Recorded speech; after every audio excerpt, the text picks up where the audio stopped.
And welcome to Cameron Indoor Stadium in Durham, North Carolina. We are moments away from the opening tip between number 3 Duke and the Yale Bulldogs. With Jordan Cornette, I'm Doug Sherman. So glad you could be here tonight as Zion Williamson jumps it up with Jordan Bruner. And it'll be Yale basketball to begin.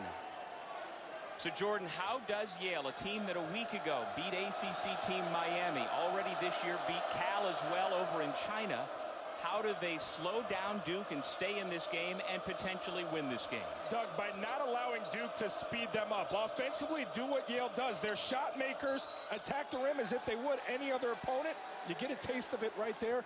Yale has high-level athletes. Don't be caught up in the Ivy League presence. This is not your granddaddy's Ivy League opponent.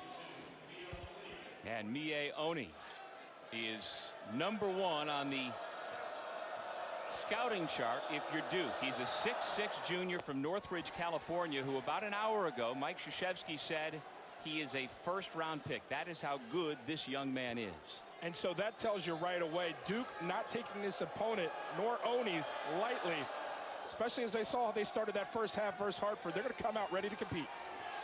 That foul was on Javin DeLaurier, who gets his first start of the year. He's been playing extremely well, especially on the offensive end. And so Marquise Bolden will come off the bench today for Duke. Here's Cam Reddish.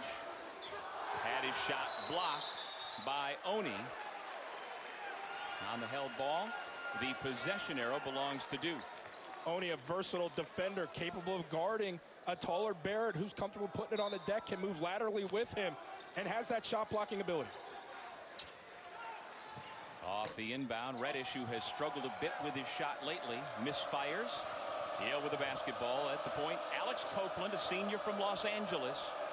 This is a veteran Yale lineup. Been together 3 and 4 years, although Trey Fills turns it over. Duke is 5th in the nation, Jordan, at 10.5 steals per game.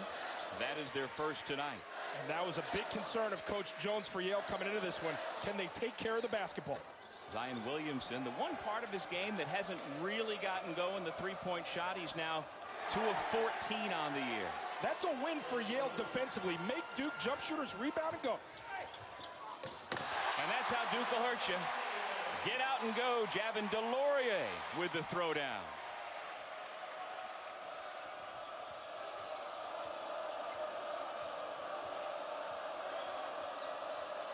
Copeland working on Trey Jones.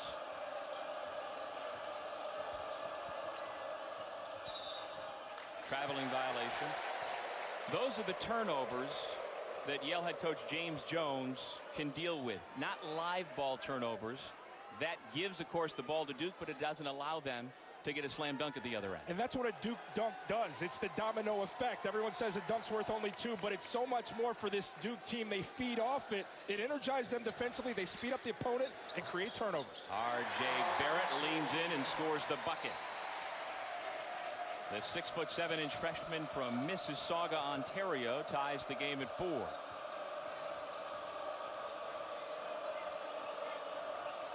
Copeland needs somebody to come to him. And look how pushed out Yale is offensively. Can't get anything at the basket.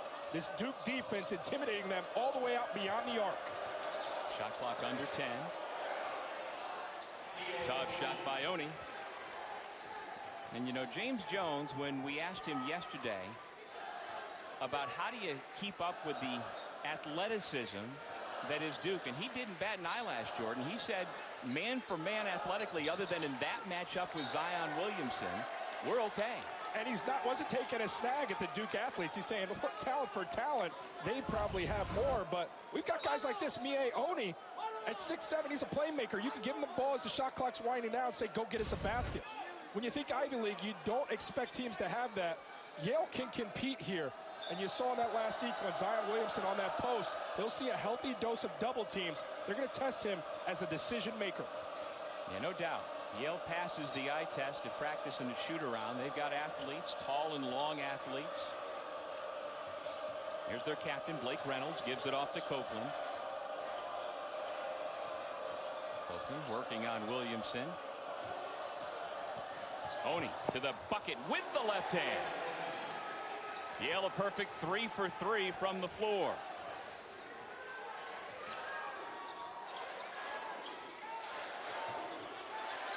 Barrett working on Phil's big size advantage off the air ball. Delorier with 2 more. Reckless help side defense from Yale. Yes, you want to protect the rim, but when that help side shifts, you're going to need rotations. Nobody coming for the rebounding opportunity. A pristine offensive rebounding play. Copeland gets around Jones. Little floater. Left it short. Ball tapped out to Oni. He puts it up. Here come the Blue Devils. Reddish on the move. A little too strong off the window, and a foul on the floor. Talk about Oni as that playmaker at 6'7". He's got a body to compete in the ACC in the driving lane. Williamson a tick too late, and that elevation and extension allows for a high percentage shot. Yale early on not worried about the confines of being here at Cameron Indoor, ready to compete early on. You saw the numbers there, what he was doing last weekend in the win over Miami, where Yale erased a huge halftime deficit to come back and beat the Canes, led by their star junior from Northridge, California. Jones off the mark, 1 and done for Duke. Rebound pulled down by Jordan Bruner. And Bruner, who turned down Clemson in Georgia to play at Yale, sets up his teammate for the layup. Trey Phil's makes it 10-6 Yale. Yale unafraid in attacking the rim, playing downhill to start. Williamson splits the double team right to the rim. Those opportunities omnipresent for 40 minutes. When Williamson decides he wants to get to the rim, show me another body like his in college basketball that can prevent it.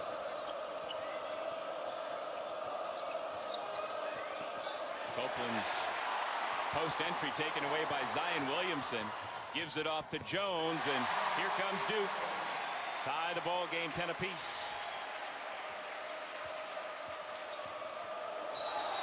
Jones goes flying, and it's Alex Copeland called for the offensive foul. We talked about that defense serving as a catalyst for the offense. This guy getting it going in attack mode at the rim. 1 for 2. Everybody meet Mr. Zion Williamson. The most magical. James Jones, among the longest tenured coaches in Division I basketball. He's a 1986 graduate of the University at Albany. He was a Division III player who learned a lot of what he knows from a guy named Doc Sowers. He both played for him at Albany and coached under him, and you get the sense, Jordan, in talking to him the last couple of days, Coach Jones really does believe his Yale team can win this game here tonight. And he's instilled that in his guys. They've stepped out here in the first 5 minutes of play in attack mode. All their field goals have been within the arc, playing downfield at the rim. Every field goal so far for both Yale and Duke have been in the paint. It's got to be a different experience for Mie Oni inbounding the basketball in front of the Cameron Crazies, leaning over the table at him. Although he was rather blasé about it after shoot-around this morning, saying, yeah, it'll be fun, but he didn't seem to have the wide-eyed experience you and I do when we come into this building. This is my first time commentating on a game here at Duke, and I walked in, I took some pictures. I asked if he had the same experience. He looked at me dumbfounded, like, I'm here to play basketball. I don't get it. And that's half the battle for quote-unquote lesser opponents that step in here to play Duke. If you can get past that and not become enamored with the place and the jersey, then you got a chance if you have the talent. Yale has the talent. And Oni actually did not travel with the team from New Haven, Connecticut yesterday. They had a 4 a.m. wake up. They were on campus and gone long before the sun came up to fly down here to Durham.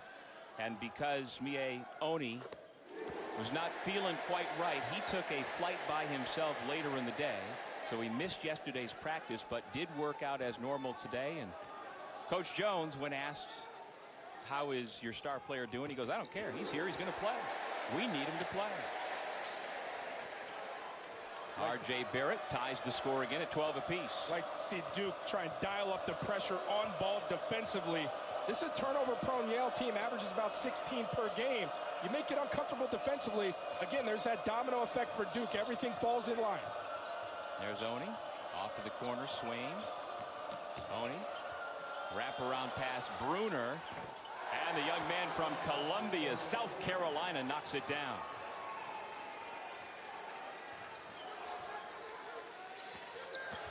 Williamson spins and earns a trip to the free throw line.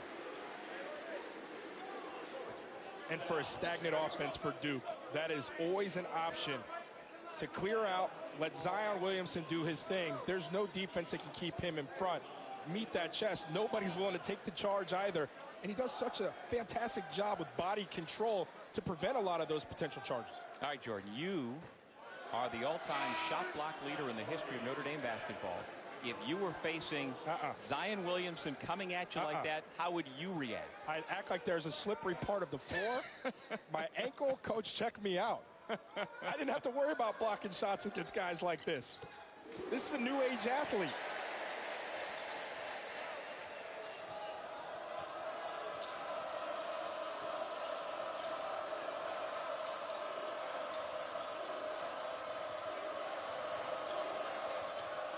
Paul Atkinson with the basketball. He started last year as a freshman when Bruner was sidelined after knee surgery. Key part of the second unit. Here come the Blue Devils. Williamson, shovel pass, and the layup is good. Javin DeLaurier. And again, that's 6'7" to 6'8" to 6'10" in transition. It's a whole lot of youth there too. Freshmen and sophomores linking up for a basket. The unselfishness and the feel from Williamson makes it all go. I mean, this is just high IQ basketball. Not dribbling too much, get it ahead, not the best pass. Williamson gathers, and then running the lane, a rim run for the big fella, DeLaurier. The little things.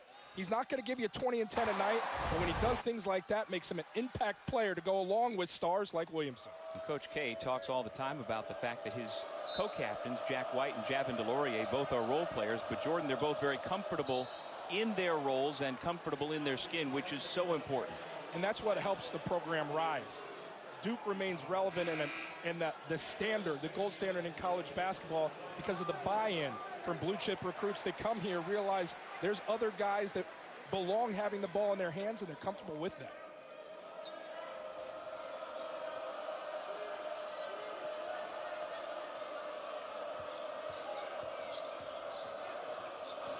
Oakland on the switch, has White guarding. 6 to shoot. Azar Swain for 3. There's some of that good Duke defense we were talking about, and it leads to the transition bucket. Easy two for Barrett. Poked away. Jones with it. Loses the handle. Then missed the layup. Yale with numbers.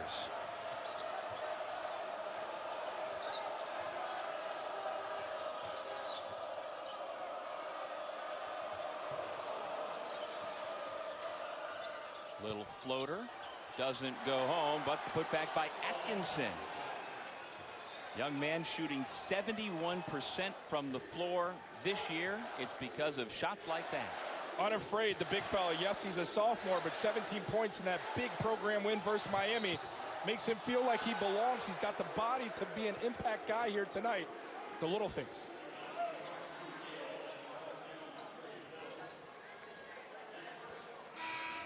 I really do find myself marveling at how Duke operates in the open floor. Selflessness, guys understanding their roles and achieving passing lanes as receivers. And yes, the willingness to make the extra pass really makes them work in transition. To be so young and so skilled in that is impressive.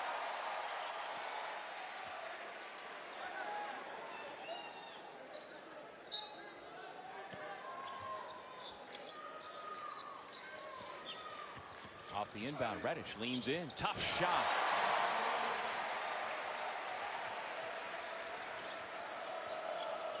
Duke back on top, 19-17, just under 12 minutes remaining in the half.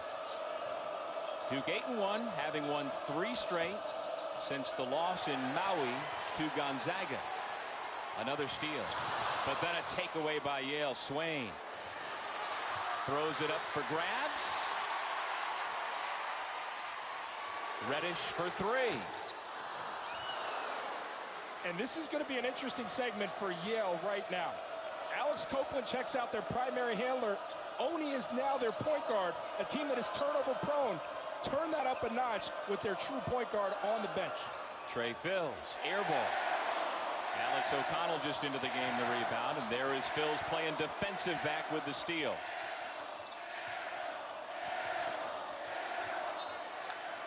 Duke was the last to touch.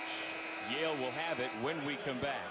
And when we come back, we'll remember Yale alumnus George H.W. Bush. Washington, D.C. and Coach K was a close family friend who was indeed invited up, especially by the Bush family. He flew up Tuesday and attended a private viewing in the Capitol Rotunda, then had a private dinner and then attended the ceremony in Washington, D.C. on Wednesday. And Coach K told us before the game today, Jordan, the ceremony made you proud to be an American. The eulogists were unbelievable. And then he said 43, meaning George W. Bush did an amazing job. And I think those are wonderful sentiments to really encapsulate what we have felt this week about President Bush. Absolutely. Just the appreciation of family, something that truly resonated during the celebration of his life during the last few days, and a sentiment that Coach K echoed to us, how special it was for him to be in attendance to see it all. Well, President Bush has kept close ties in his later years with his alma mater. So when the Ivy League champs in baseball won the 2016 title, President Bush invited the whole team up to Kennebunk Court. He also attended a Yale baseball game at Texas A&M a couple of years ago.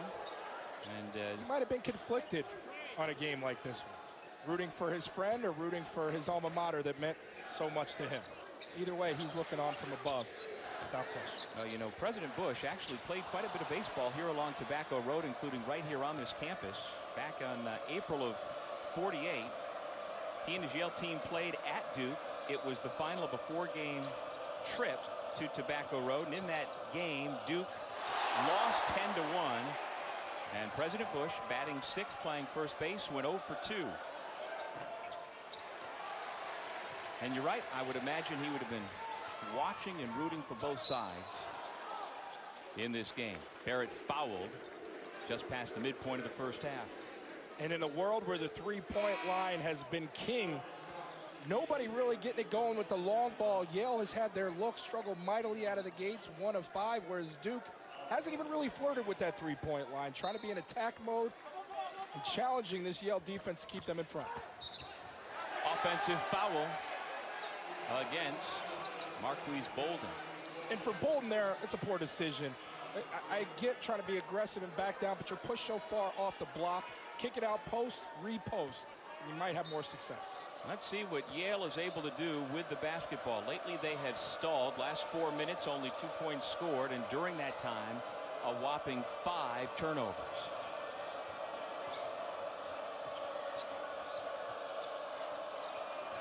Jalen Gabadon has come into the game, a guard for Yale. Corner 3 is good. Nice set to find Alex Copeland. Oni with the dribble drive into the teeth of the defense allows for the drive and kick for a good three-point look. Williamson on second effort.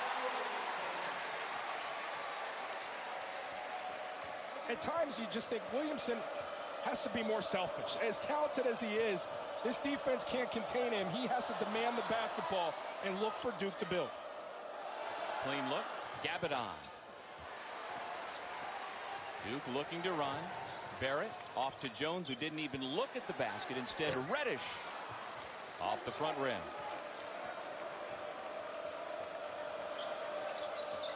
Bruner, step back 3.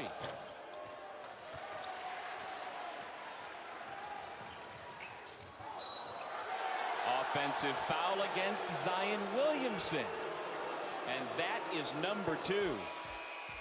Tomorrow on ESPN at 3 p.m. Eastern, #1 Gonzaga takes on #7 Tennessee. It's the Air Force Reserve Jerry Colangelo Classic at Talking Stick Resort Arena in Phoenix. It'll also be available on the ESPN app. It's a tough go for 6'7", 285 pounds. They're simply trying to get down court. Any little bit of contact magnified and can cause a whistle. Unfortunate to see, but that's something that Williamson is going to continue to battle throughout his freshman season. And you see that game between Tennessee and Gonzaga has a primetime forward matchup. Grant Williams, Rui Hachimura, who are both potential first-team All-Americans this year. Oh, when you've seen what Hachimura has done for Gonzaga in the marquee matchups, ask Coach K and Duke, they saw just how important that front line piece is to what the Zags do. I'd have to say he's my front runner for Player of the Year.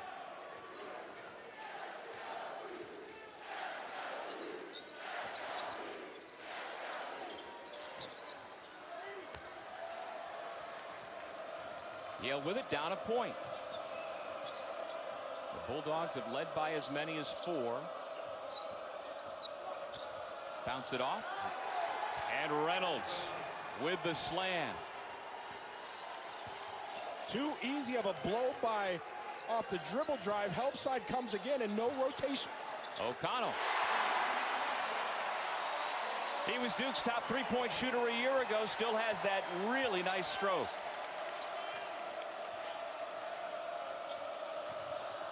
Bruner tied up by Delorier. Barrett gives to Jones. Defense turned into offense once again. The Duke lead is 4. Continue with that on-ball pressure. Jones going to try and speed this Yale team up. Yale entirely too comfortable in the half-court setting, making passes. Duke looking to shoot more gaps like that. Generate some turnovers.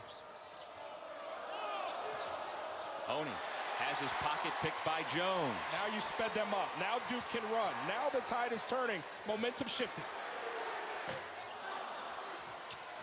That is 11 turnovers. Duke can't cash in. And on the tie-up, the possession arrow will go the other way.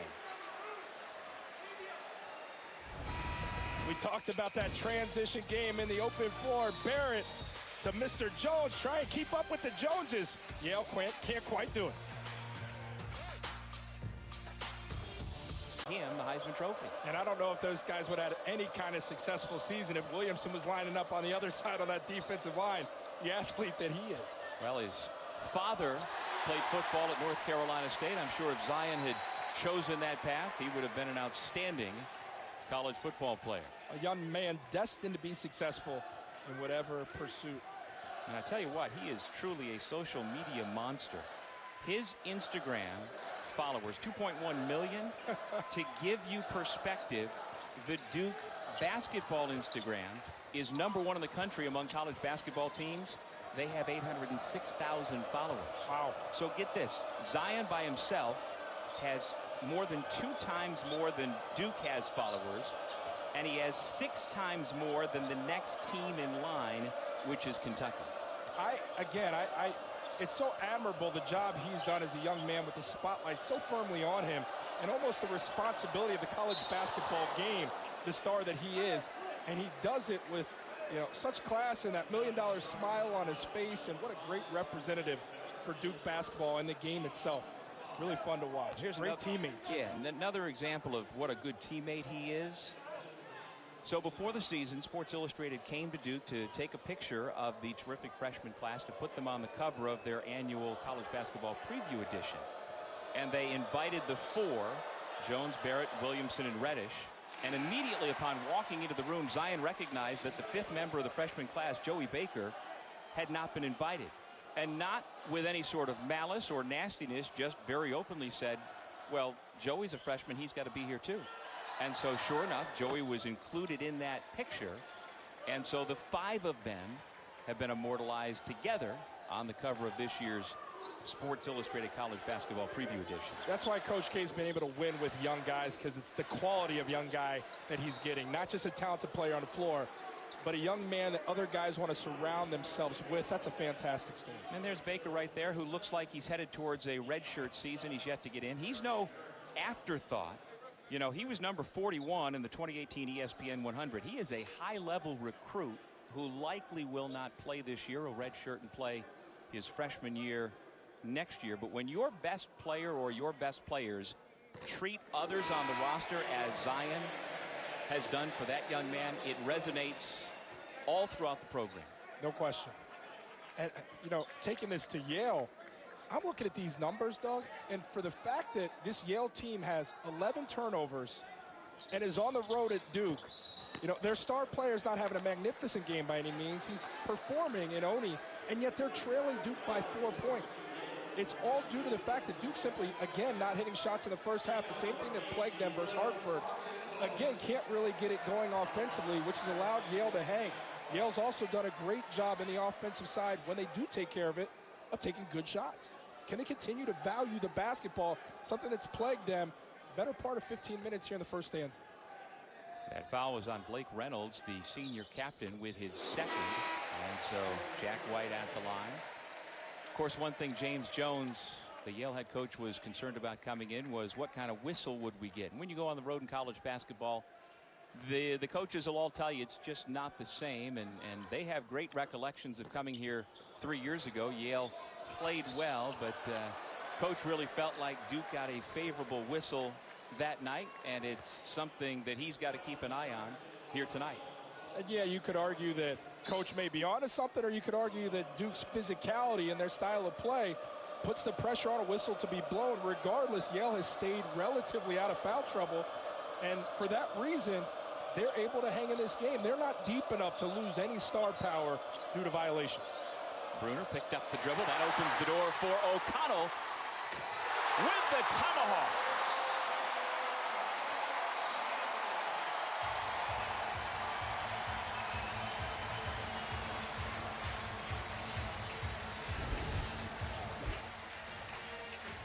Little bit of Rosetta Stone. Translate that defense into some offense. O'Connell, the O-dunk. As a team, Duke is averaging about 7.5 dunks per game, and it's not just Zion. We just saw Alex O'Connell, a sophomore reserve, with a highlight reel dunk of his own, which drew the timeout from Yale head coach James Jones. And let's see how the Bulldogs respond. Duke is on a 9-3 run, and that actually coincides with the point where Zion Williamson went to the bench. Atkinson, backdoor pass. O'Connell got a piece of it. Yale will keep. No change of possession, so the shot clock stands at 14. And again, it's really interesting watching Yale in this half-court setting. If they take care of the basketball, they get a golden look. But it's all about valuing that ball. If they don't value it, clearly they're not going to get a look. But Duke is going to compound that mistake of Yale's and get a basket going the other way. Bruner got a good look off the inbound. Atkinson. Nice job to contest by Delorier. When the bunny becomes a bear.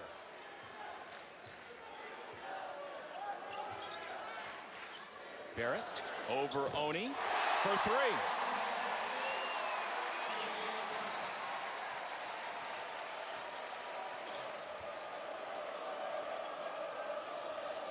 R.J. Barrett, the first to double figures tonight. He's got 10. This is the largest lead so far, and another poke away by White. Once again a run out, and Barrett lays it in.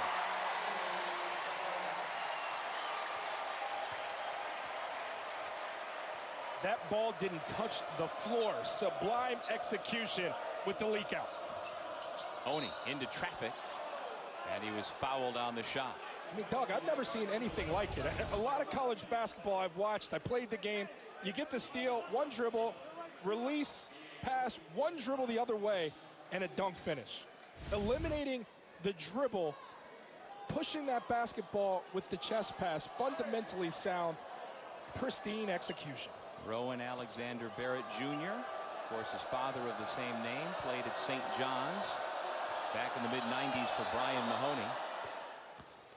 And his mom also attended St. John's. Keisha ran track at St. John's. So no surprise, RJ is an excellent athlete. Williamson comes back for Delorier. There is the former Johnny. Proud father. RJ has dual citizenship, both Canadian and American, thanks to mom and dad. And RJ is actually fluent in French. He downplays it, but I've heard him speak French. He speaks it pretty well. Guy's one heck of a catch, huh? Got a lot going on. The #1 rated recruit by ESPN a year ago. There goes his partner in crime, Williamson. What a 1-2 punch.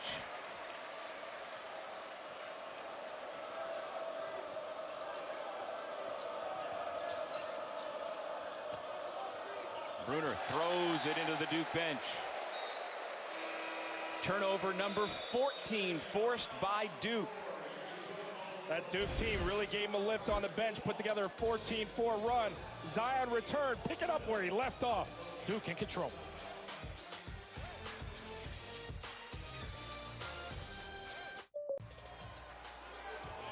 Thank you, gentlemen. Duke came into this game averaging 10.5 steals per game, 5th best in the country. Jordan Cornette, they already have 10 here in the first half. Yeah, I'm right there with Coach Greenberg. I love this defense, and agreeing with Jay as well. That speaks to the transition prowess of those two. Dominant over the entire Yale team. This team can get out and go in the open floor. Brunson behind the back. Atkinson lays it in. How about that for a skilled big man? A little bit of flash right there. Don't mind if I do.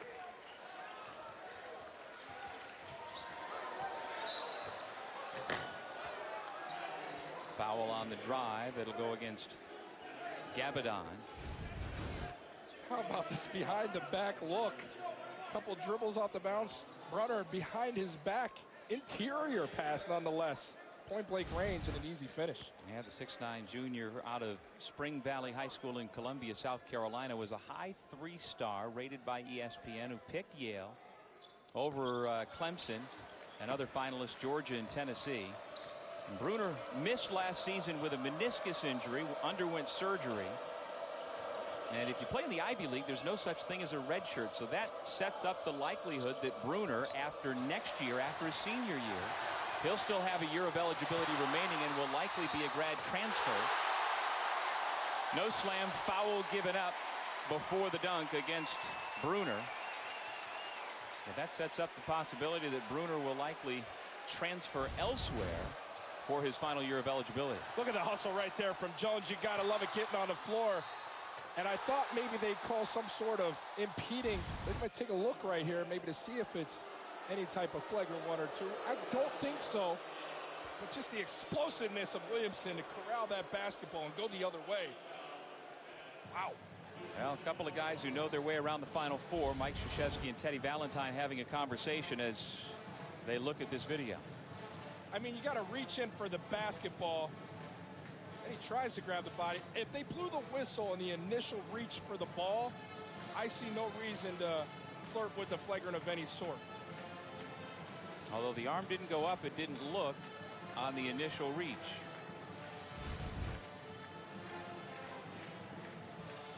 My opinion, the foul was the initial reach, although you said you didn't see it. Well, just on that replay, it clearly appeared that the trail official did not signal for a foul there.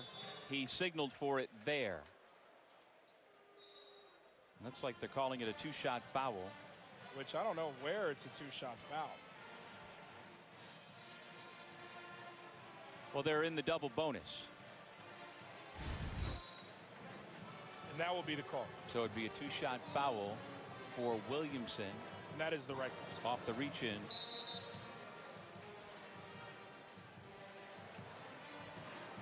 Yale can't get to halftime quick enough.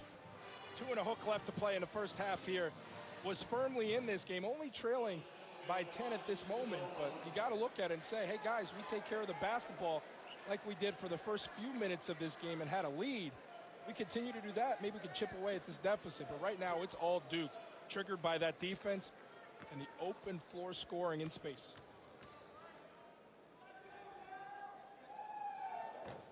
Now, the one Achilles heel for this team is the free throw shooting. The freshman class is guilty of it. Duke is at 65% this year, worst in the ACC, and I don't know if that's a number that really you can count on going up over the final 3 quarters of the season. And for how physical these guys are in terms of attack mode and scores off the bounce, they're going to begin to see even more fouls. So that's something you want to try and improve upon, that charity line performance. They're only 5 of 11 so far tonight as a team.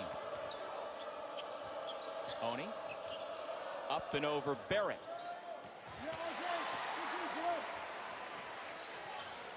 Yale does a good job getting back. Here's Barrett from the corner. Just over 2 minutes remaining in the half here at Cameron Indoor Stadium.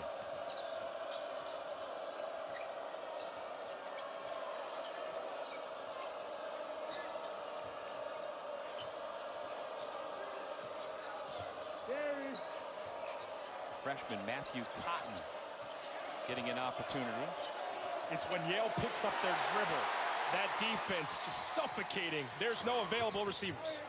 White was fouled, sent to the deck by Atkinson. Tonight, three-time world champ and current WBA lightweight title holder Vasily Lomachenko squares off against WBO lightweight champ Jose Pedraza in a unification bout at the Hulu Theater at Madison Square Garden. Coverage of Top Rank Boxing on ESPN, ESPN Deportes, and the ESPN app begins at 9 p.m. Eastern. So it's quite a lineup. We had Syracuse, Georgetown go right down to the wire on ESPN before us, with the Orange winning on a late shot from Tyus Battle. Then you've got the high-flying Duke Blue Devils now, followed by the Heisman Trophy presentation, and then Top Rank Boxing. A bad day on ESPN. My kind of Saturday. Just put the remote down. Jack White, 1 out of 2. The junior captain from Australia makes the score 38-27 Duke.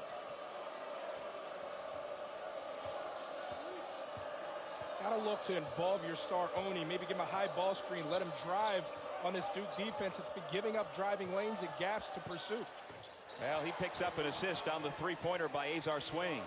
Swain is their three-point specialist. This guy makes nearly 3 threes per game. You're going to need him. He knocks down half of the threes he attempts. He's going to have to give them a lift from that three-point line. It's a great equalizer in college basketball. O'Connell has it poked away, and he was fouled.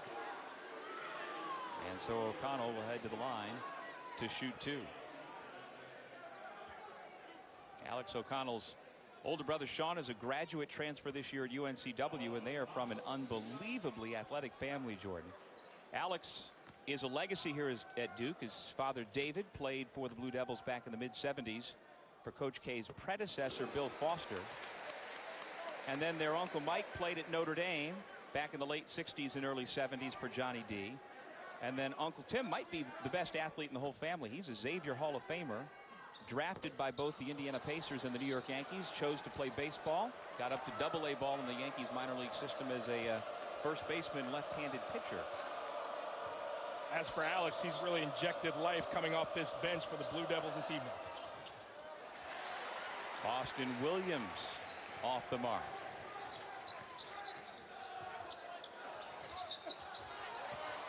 Jones, as Duke was trying to go 2 for 1, should get the basketball back.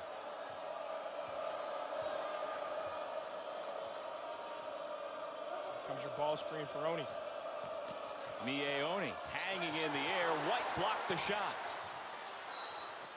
And then Jones is going to pick up the foul. And so that'll send Mie Oni, listed at 6'6", 210, to the line. He was one of only 21 college players invited to the Nike Skills Academy in August of 2017. That, as much as anything, Jordan, speaks about this young man's upside. Yeah, and coming into this one, asking around if people knew about him. I was trying to get a gauge for what he is on the national scale, and a lot of people, for the most part, aren't aware of him in college basketball. But at the next level, a lot of scouts in the NBA level know all about this young man and the versatile piece that will translate to the next level. This guy will hear his name called on draft night. He's that kind of talent. Well, he was a good player at Viewpoint High School in Southern California, but didn't really have any high-level offers. He was actually headed for Williams College, one of the best Division III schools in Western Massachusetts, went to prep school. Yale got on him, got the commitment, and as his profile continued to rise nationally, he stuck with the idea of coming to Yale, playing for Coach Jones, and getting a world-class education. Yeah, absolutely, and I was most impressed with his cerebral approach to this game. A lot of guys that in his position may say, I want to prove to everybody that they missed out on me. I'm going to take every shot I can. I'm going to make this a me game.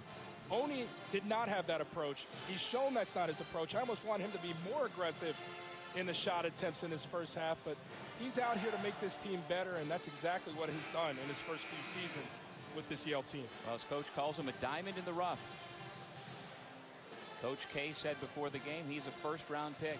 We shall see. Just a junior. Well, I'll tell you, Doug, you don't stick around anywhere for 20 years if you don't know what you're doing, like Coach James Jones. He has an eye for finding those diamonds in the rough, and that's why Yale has remained relevant and in the upper tier of that Ivy League for so long.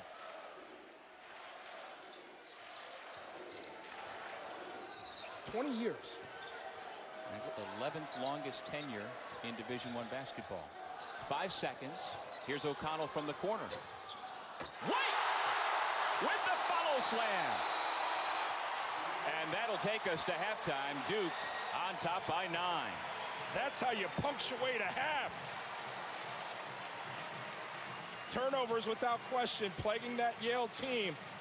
Duke made most of their money in the open floor, but a second chance opportunity. O'Connell, no. Jack White, no black and white about this one. A yes. Duke in control. Without question by this intense Duke defense. But again, with it all, 41-32 our score. Each team has a player to have reached double figures. Barrett's got 12 for Duke. Oni with 10 for Yale. James Jones has gone a little deeper into his bench than he has in recent games. Duke starts the second half with the basketball. And Doug, I'm going to have a heavy focus on number 2 for Duke, Cam Reddish. He struggled mightily with his shot versus Hartford. It's carried over a little bit today. His minutes have dwindled this evening as Alex O'Connell stepped in with big-time contributions. Can Reddish get going in the second half? He could propel them to a blowout win here on their home floor. Yeah, O'Connell actually played more minutes in that first half than did Reddish. Cam with only 2 points on 1 of 5 shooting, came in averaging 15 points per game. He's a big part of their defense as well. Had nearly 2 steals a night. Zion Williamson with the free throw. And Cam Reddish's last 2 games, a combined 3 for 17 from the field. And by no means is it a demotion coming from Coach K. It's simply there's capable pieces that you can insert in while giving Reddish a rest. And O'Connell provided that punch, injected some life into this team, so naturally he's going to get those minutes. Reddish has an opportunity to reestablish himself here in the second half. But ultimately, the story of this game is going to be at this end of the floor. If Yale can take care of the basketball and get good shots. Copeland, no, and a rebounding foul against Delorier. It's a good call.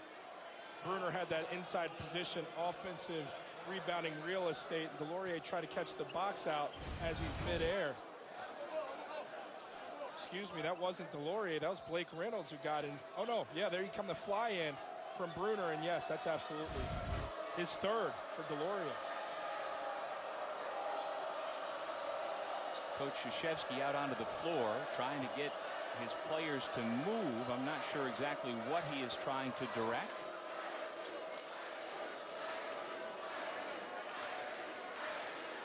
See how Bruner ties his shoe. I want to see if he went with the double loops there. Thought we were going to catch it. You've got to. The crazies all over him. That's what they do. Cheering him for getting his sneaker retied. Very nice. These fans always bring their A game.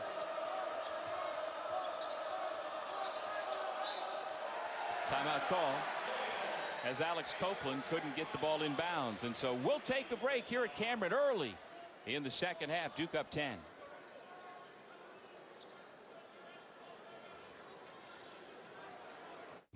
It took the life of my best friend, Jimmy Valvano, and he formed the V Foundation. And it's a team that will help find the cure for cancer, and he's going to be there when we win at the very end. We are beating this dreadful disease, but we need to get rid of it completely, and it won't happen unless we continue to fund cancer research. Very well said, Coach K. And please join ESPN and the V Foundation in the fight against cancer. Visit v.org/donate. All donations benefit the V Foundation for cancer research. And of course, Jimmy V and Coach K were really good friends, especially after they were no longer competitors. But when Jimmy V came to work for ESPN, they had a friendship that endured right to the end. We appreciate all that Coach K continues to do on behalf of the V Foundation. I'll tell you what, I have watched Survive in Advance, the wonderful ESPN 30 for 30. produced by Derek Wittenberg, about that magical 1983 season for North Carolina State, and also about the life and times of Jimmy V. Trey Jones with the bucket for Duke. The lead is 12. Jones in the open floor. You saw Reddish get an easy two. Maybe that jump starts him as he struggled from the field in the last few games. Duke starting to really turn it up here. And to their credit, despite the offensive struggle, shots not falling, the energy has been omnipresent from the Blue Devils. Oni managed to get it to Reynolds for the bucket. Yale still hanging around here at Cameron Indoor, which opened its doors way back in 1940. Barrett lobs to Williamson. Here's your double. Still got it up on the rim and drew the foul. Reynolds allowed, and look, it's a tough task, but allowed Williamson to bury him so deep on that catch, even the double team can't be disruptive. That's a catch in rise, and it's rare air up there when Williamson elevates. You know, to Yale's credit, coming in, I was a little surprised, Doug, that Coach Jones elected to go man-to-man. I was thinking, with all this talent against the opponent in Duke, how are you going to go man versus man with them? But as we've watched for the better part now of 23 minutes, you've seen Yale defensively have somewhat of a presence. Most of the damage has been done offensively for Duke in the open floor off those turnovers. No doubt about it. And if you're Yale, I think it's a great message that Coach Jones sends to his team, that when they come in here, he lets them know we are going to play as we play. We're not going to let Duke dictate to us.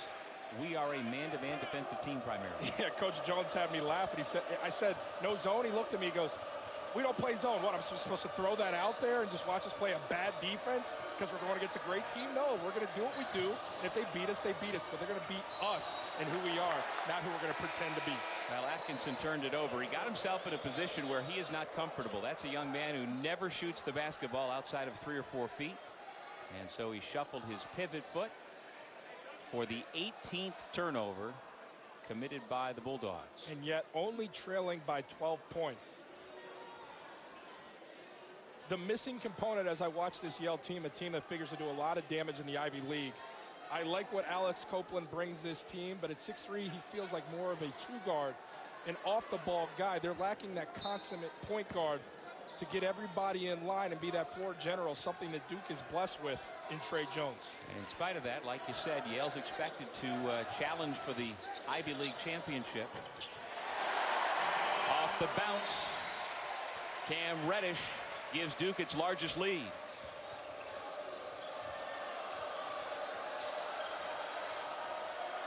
Dangerous spot for Phil's, able to avoid the sideline, right to the basket, and he puts it in. The senior out of Charlotte Christian High School makes it 50-38. And Reddish is fouled by Oni. And perhaps a little extra shove there, which got the attention of the Dukies. And now Oni is fired up.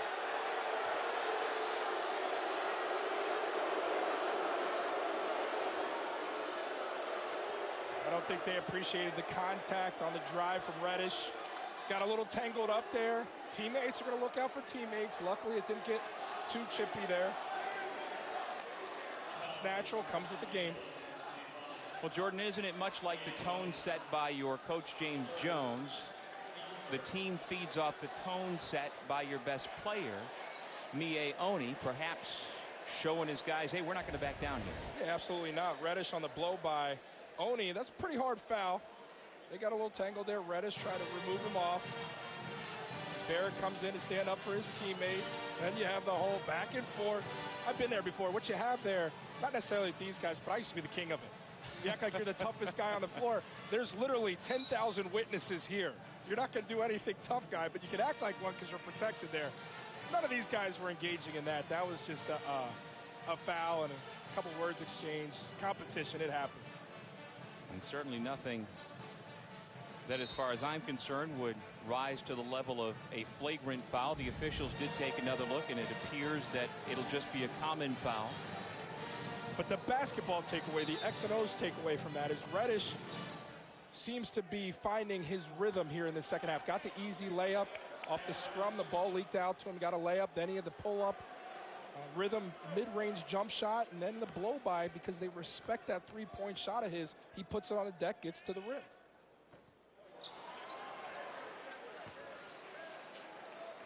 Now, Reddish is the best of the bunch at the free throw line, usually nearly 80%. If we're going to nitpick this Duke team, it's the inability to be consistent from that free throw line. And that could be something that could hurt them down the road. But as good as they are defensively, as skilled as they are, and the ability to make shots, that's all there. But that free throw line is less to be desired. Reynolds. Atkinson. He was fouled. Good pass via the ground on the bounce pass from Reynolds.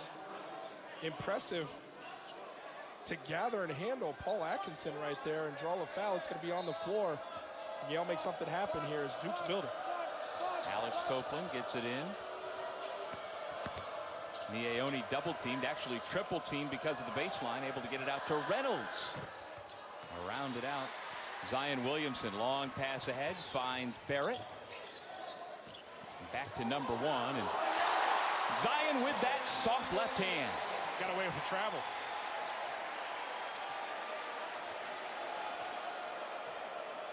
Strong move. Knew what he wanted to do with it on the catch. Do think he moved and shuffled the feet a little bit. I agree, and we just saw the replay on the Jumbotron. It looked like he certainly did. Atkinson was fouled by Delorier. Hey, look, when you're Zion Williamson, I remember the Carmelo calls that he got back in the day. You could argue maybe this is, oh yeah, come on. What do you mean Carmelo calls? Come on. Oh yeah, Syracuse guy over here doesn't know what I'm talking about. I don't know what you're talking about, man. I think maybe the officials caught themselves watching a star in action and didn't watch the feet right there. That was a blatant traveling violation, miscall. How about a Jaren Grant call? Carmelo whistle was a little bit louder. Let's just go by that. Guy terrorized me back in '03. But look, I was one of the long line of people that he terrorized, so it was fine. Here's Paul Atkinson at the line, sophomore from West Palm Beach, Florida, fouled by Delorier, who now has 4 fouls, and so he's gone to the bench.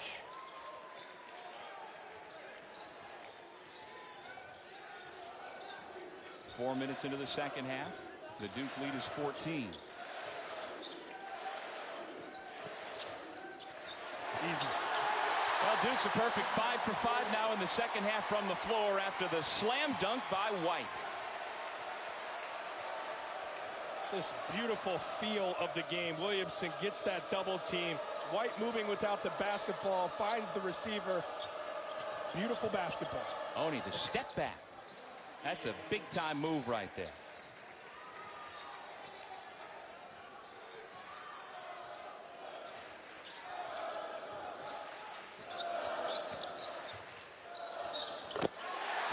Well, Cam Reddish starting to feel it, beginning to heat up, and he'll have a chance for 3. 7 of his 9 points have come since the break. Reddish leading the way for Duke. He's coming alive. He's confident with the mid-range, looking good. Duke rolling.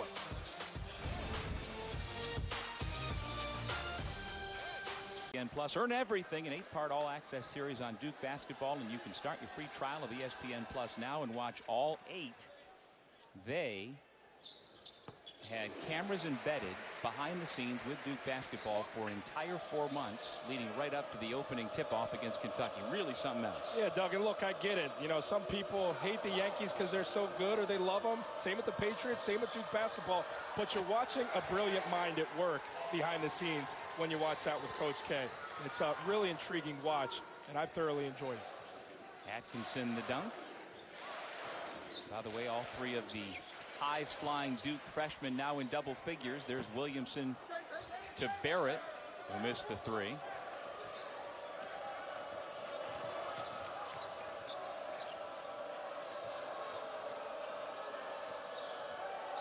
by the way, as we went to break, that was the 4th personal foul on Miaoni. So for the moment, Yale's best player is on the bench. Jones with a step along the baseline. Offensive foul. Jalen Gabadon stepping over to draw the charge, and that's number 2 on the Blue Devils point guard. Heck of a defensive effort right here. Good shift. Yeah, good placement outside the arc, offering himself up to the basketball gods, and that is indeed a charge. Duke with a little bit of full court pressure here, not taking their foot off the gas. I like it defensively for such a turnover-prone offense in Yale. Threading the needle on the bounce, Trey Fills with a beautiful pass, and Blake Reynolds the easy 2. And the margin for error there as slim as they come, and he delivers for the easy 2 for Reynolds. Trey Jones, you see, favoring that left leg. Now Marquise Bolden will come in. And Zion Williamson goes out. As Trey Jones just tries to walk it off. Look, Trey Jones not having a career day by any means here, but I really enjoy watching how he plays the game. Trying to go for a handoff there. Steps in front, no doubt a foul. You hope he will be okay as he checks out, but how he manages this team of stars. He is the straw that stirs the drink. Well, there's one of the other straws. R.J. Barrett now with 14. Oh, it's a heck of a drink. There's a lot of ingredients that are special. Don't get me wrong. He's just the straw. Yeah, Trey Jones second in the ACC at 6 assists per game behind Virginia Tech's Justin Robinson. There's another steal, and here he comes.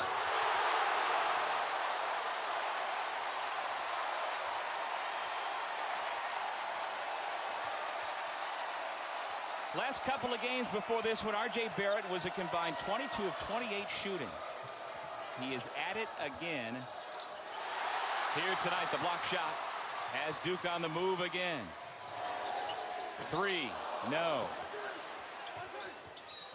And Barrett will go to the line. Atkinson whistled for the foul.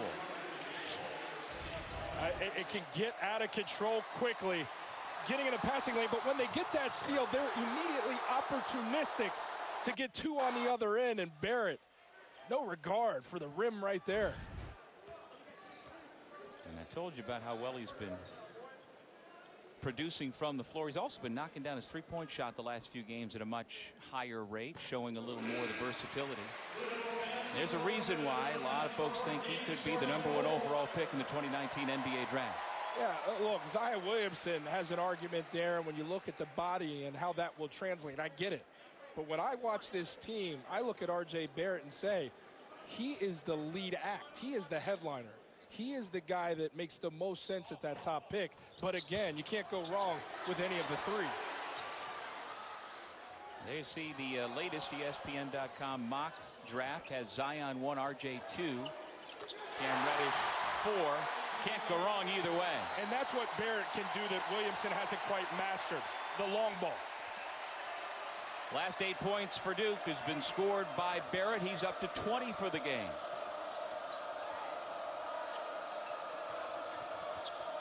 Back cut. Nice setup. Atkinson with the feed and the finish by Swain. When you're this good in transition and this aggressive defensively with the length and the versatile pieces that Duke has defensively, they can light up the scoreboard. It's a blur. You're in the game, 9 points, 11 points, then you look up, it's nearly 20. Reddish spins the finger roll. Well, Coach Jones told us in that regard, Jordan, that for every Duke action, there has to be a reaction. And if we react properly, we can take advantage of the way they play defense. Yeah, and Yale needed to get the three-point shot going. They've knocked down 3 of 14. And against a better foe and as talented as Duke, you're going to need that. They haven't had it this evening. First time into the game for Duke is Jordan Goldwire. Here's Barrett again. Ball kept alive by Bolden, and the foul against the Bulldogs.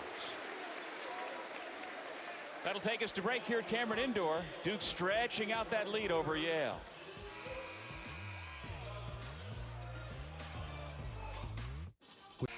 Tomorrow on ESPN, 3 Eastern, #1 Gonzaga takes on #7 Tennessee in the Air Force Reserve Jerry Colangelo Classic. And what a matchup we'll have between potential All-American forwards, Grant Williams for the Volunteers and Rui Hachimura for the Bulldogs. And you know, Jordan, they are 2 of only 3 players in the entire country who are both top 50 in scoring and in field goal percentage. You want to know who number 3 is on that list? The other guy? Hit me. Well, we're watching him tonight. Zion Williamson. That's what I would have imagined. So Williams and Hachimura will match up tomorrow at 3 o'clock. And we're getting a chance to see Zion Williamson do his thing here tonight. There is Zion. It's not been a vintage Zion Williamson show just yet, but still solid all around tonight. 4 of 7 shooting, 12 points, 5 rebounds, 4 assists. Speaks to the balance of this Duke team. They haven't gone without. They've been just fine with contributions from several guys. Insert Marquise Bolden, the big fella, giving you the hook shot. And they have so much talent. It could be any guy on any given night. You can't key in on just Williamson. There's 9 other guys that could hurt you. Bolden coming off the bench tonight for the first time this year. Those his first 2 points. Gabadon to the corner. Shot well short by Atkinson. And you know, as you talk about Zion Williamson and him being like the guy in college basketball right now, go back to Trae Young a year ago, and people started to get burnt out on the Trae Young performances because it was one guy that had to carry the team. You won't have that same effect with Zion Williamson throughout the season because of the pieces around him and the talent that he has alongside him. It's a different guy every night. Alex Copeland will head to the line for a chance at 3. Although, you know what? While clearly Trae Young's performance as the season last year for Oklahoma trailed off and perhaps a lot of people felt some overkill, I still got a kick out of seeing him do his thing regardless. And so, yeah, you're built more like Trae Young as opposed to Zion Williamson. So you identify. I get it. I get it. I prefer to watch 6'7", 285 go to work every day. No, for Trae to do what he did, to lead the country both in scoring and in assists in the same season, really was remarkable in a much different way than what Zion has been doing here this year. Both must-see TV. No question. But just getting it done in very different fashions. And there is 6'7", 285 coming back onto the floor. And there's no drop-off. I mean, again, now obviously the subs are the headliners, but when you bring in an O'Connell, you bring in a Bolden, there truly isn't a let-up. This team carried, that lineup carried this team in the first half when Williamson sat out, put together a 14-4 run, so it speaks to the depth of Duke. Count the basket because of basket interference. Swain got up there and looked like he went up through the net. And so they count the bucket as he grabbed the net. And as the Cameron Crazies say, you can't do that. They're chanting in unison to let him know that's no good. So count the free throw, Barrett back to the line.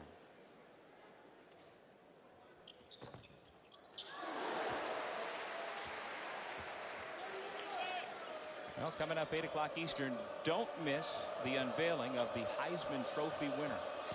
We know it's going to be a quarterback. We're just not sure which one it's going to be.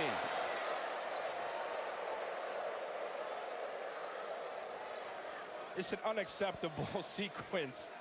Alex Copeland, again, doesn't have the feel of a true point guard and is overwhelmed at that position, especially at this stage against this opponent. Dribbles to a place where you can't and then throws it cross court against a defense that is salivating for opportunities like that. Simply throws it in the crowd. Copeland being hounded by Williamson, who blocks it from behind. Williamson averages better than 2 blocks per game, including here the chase down. Copeland had no idea he had Williamson behind him. Williamson gently reminded him that he was there. Just lurking. Big number 1. Looked at him like, what are you thinking, brother? Bill's in a tough spot. Goldwire and Reddish had him tied up, and now the foul is called against Duke on the rule of verticality. They hugged up too close to the man in possession of the ball. And again, it's those times when Yale picks up their dribble with the athletes and the length and the versatility of these Duke defenders. They are shadowing every receiver. There is nobody open. It's the equivalent of a quarterback taking a sack because there's nobody downfield to throw it to. And that's where these turnovers have happened. Duke takes it the other way, and easy too. Still over 10 minutes to go.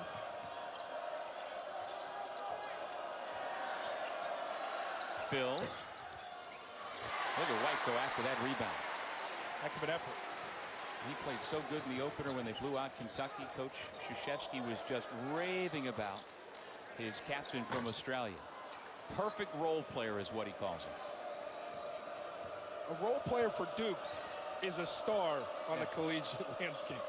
Well, you're talking about how well both Bolden and O'Connell have played off the bench tonight, Jordan. Both of those guys, you forget perhaps, they were both ESPN 100 recruits coming out of high school.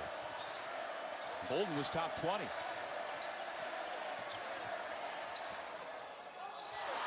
There's another rebound for White. That's something else Coach K talks about, that White just has a knack this year especially going after the rebound. Timing wise, spatially, just has something that others don't. Barrett's foul.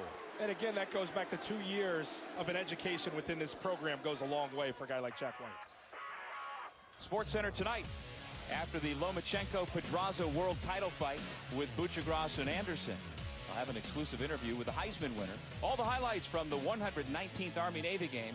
And Stephen A. and Teddy Atlas with live reactions and analysis from the fight. Sports Center tonight after boxing on ESPN and the ESPN app. Well, would you like to be R.J. Barrett for a day, for a month, for a season? He was at the center of that incredible opening blowout of Kentucky when he went for 33 points, and you thought, well, that's really good, Jordan. Can he maintain that? Well, you know what? Today, for the 9th time in 10 games, he's at 20 points or more. He is consistent in so many ways. And an elite talent ascending his star as well alongside Zion Williamson. Again, I talked about him being the lead guy at the next level. I mean, he's in these last few games, he's been incredibly efficient. Last 3 since returning from Maui, shooting nearly 70% from the field, doubling his rebounding attempts, which says to me, Coach challenged him to be impactful in other areas of the game, and he answered the call. So not only talented, but incredibly coachable. And Barrett has scored 12 of Duke's last 14 points here tonight. The lead is 22. Yale, meanwhile, its 2 best bigs, Jordan Bruner and Mie Oni, have 4 fouls apiece. Bruner's back in. Oni as well with the basketball now. Oni up the crossover. Extra pass to Phils.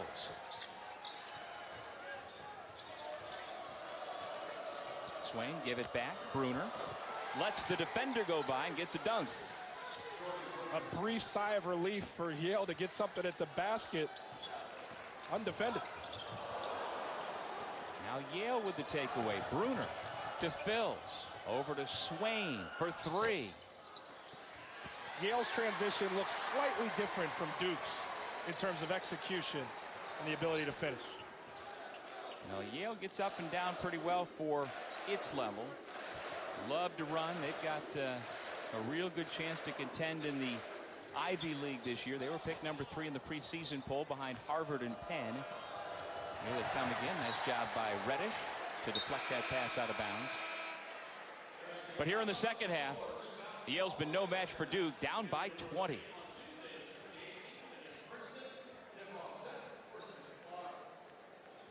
What's a Sonic blockbuster should be a good one. Number 21 Villanova, number 2 Kansas, next Saturday noon Eastern on ESPN.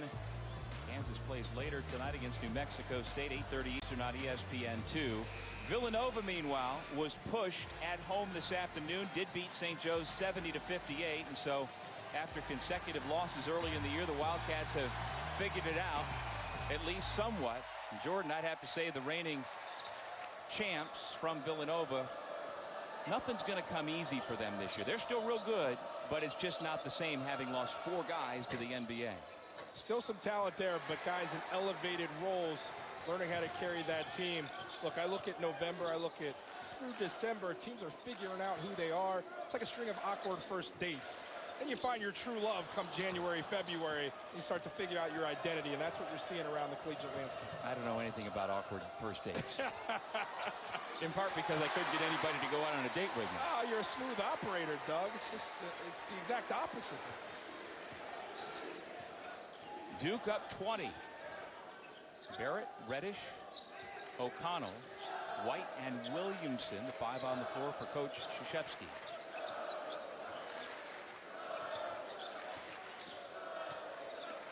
Williamson, good look.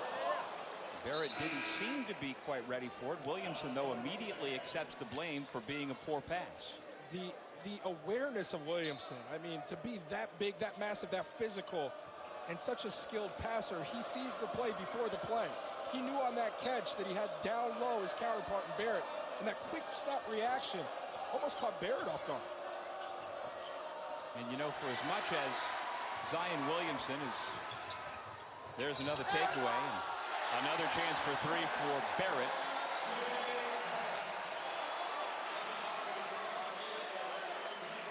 This defense, Doug, this defense. Now you get the clip here of what it translates to on the offensive side. Elite footwork and body control, and like all great finishers, Barrett keeps his eye on the goal. Take a look here. Once he goes to elevate, he keeps his eye on the prize the entire time, and the lucky lefty finishes. But it's defensively how Duke denies. Once that dribble gets picked up, it's the opposite of a pack line defense that Virginia applies on their opponents. These guys, they get out guard, extend nearly out to half court. Who's ever handling that basketball, and with that length, that versatility, that athleticism, it is so disruptive. When you pick up that dribble, it's lights out. That defense is so hungry and on you, and they're getting their turnovers. And as we saw, Oni fouled out on that play. Scored 12 points on 3 of 8 shooting in 26 minutes. Flying along the baseline, Jordan Bruner with the flush.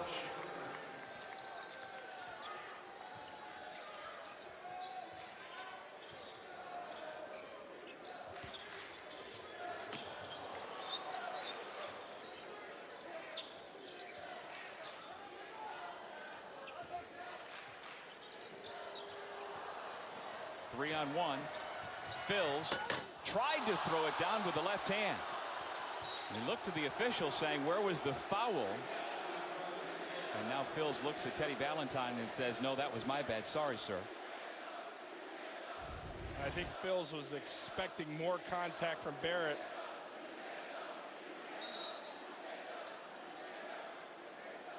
Oh yeah, you know, there was contact. Wasn't a lot of contact, but he put his hands on a guy elevating. There's reason to want to call there in Phils.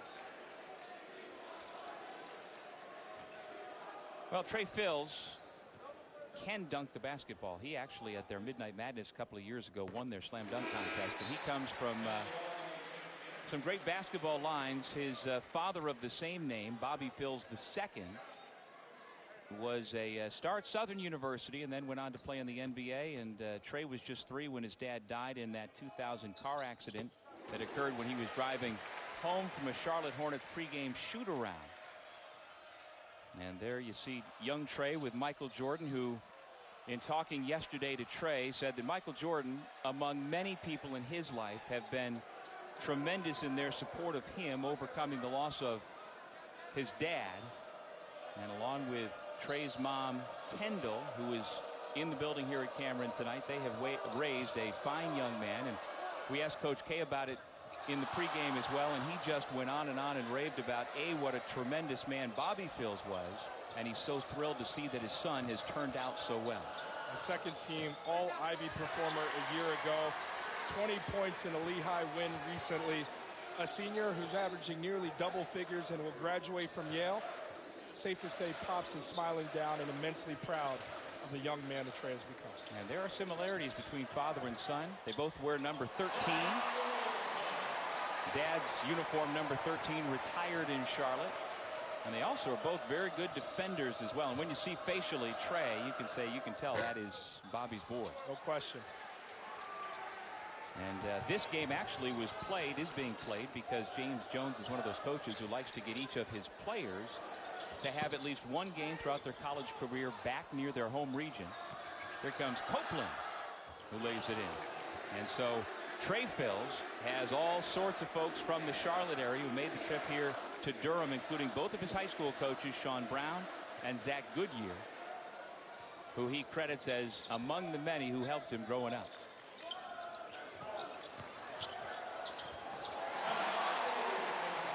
Williamson. An absolute zone buster at that mid-post position. That's how you collapse a 2-3 zone. Right into the teeth of it, a receiver at that mid-post to operate. Williamson built for that very role and is taken over here down the stretch. Ian Barrett combining for 45 points so far. Williamson's out ahead. The pass from Barrett takes him to the rim.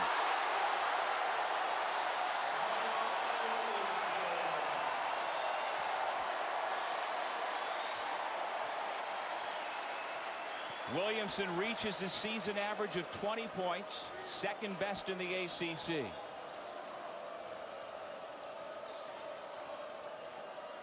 Copeland. 83-58 Duke. 3:47 remaining.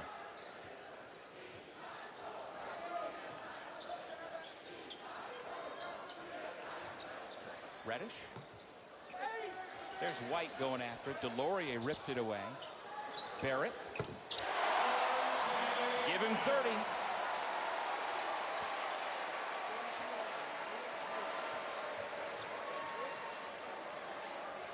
How about the stat line Barrett put up last week against Stetson? 26 points on 12 of 14 shooting in only 17 minutes.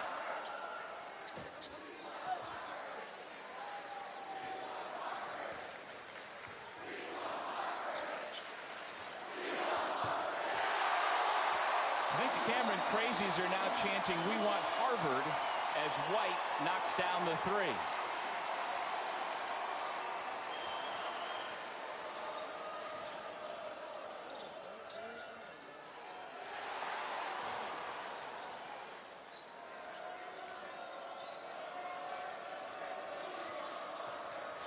So we talked about the reason why this game is being played, because Yale wanted to get Trey Phils back down near the Charlotte area to play a game. And I said, come on, Coach Jones, regardless of all that goes on around this is still a good game for you. He says it's a good game until we get on the court.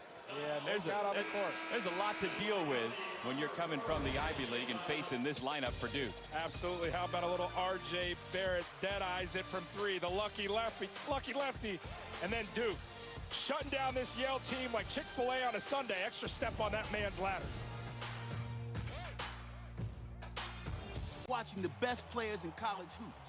Coming up at 8 Eastern, find out who's the best in college football.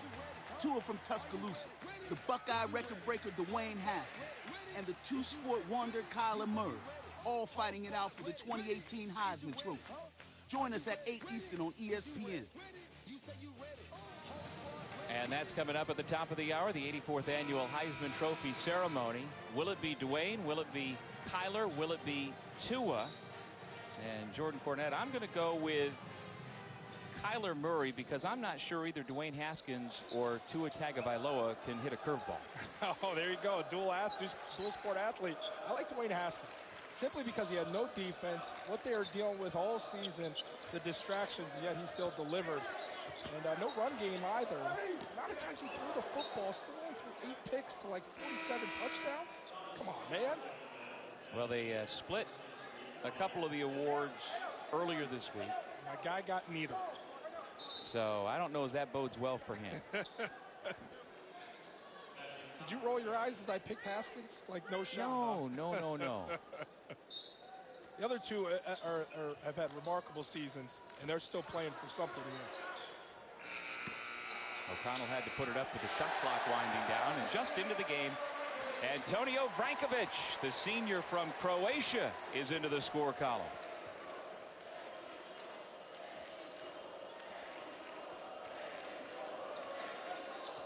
Chance for both coaches to go a little deeper into the bench. Number 34 for Yale is Thomas Ryan. Number 33, Wyatt Yes. Chance to forever say, I played against Duke at Cameron Indoor Stadium. Austin Williams is also in for Yale. Isaiah Kelly out there. Kelly, a really good freshman from Augusta, Georgia. And you saw Matthew Cotton, a freshman from Voorhees, New Jersey. Minute 35 to go.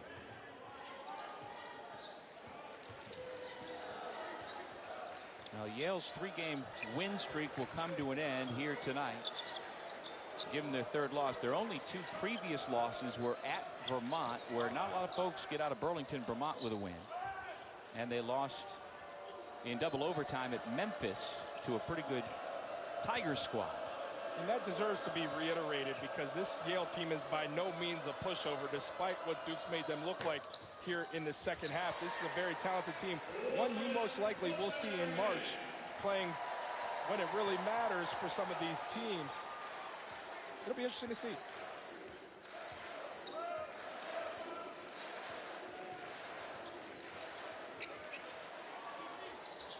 O'Connell, no. Duke, meanwhile, will win its 4th in a row. Of course, the only loss was to Gonzaga out at Maui, and they'll improve to 9-1, and then really get into final exams. This is always a game at this time of year, I know for coaches, is a little bit scary. Are they overtaxed, overworked because of the schoolwork? And I would say that for Coach K and the Blue Devils, at least for a couple of hours here tonight, no problem at all. Turned it on in the second half. The defensive effort was there throughout. Balanced effort, high-level energy, protecting their home floor. Winning against the teams you should beat, the mark of a very impressive squad. I walked away this evening very impressed with Duke and their effort. R.J. Barrett goes for 30 points. Zion Williamson adds 20.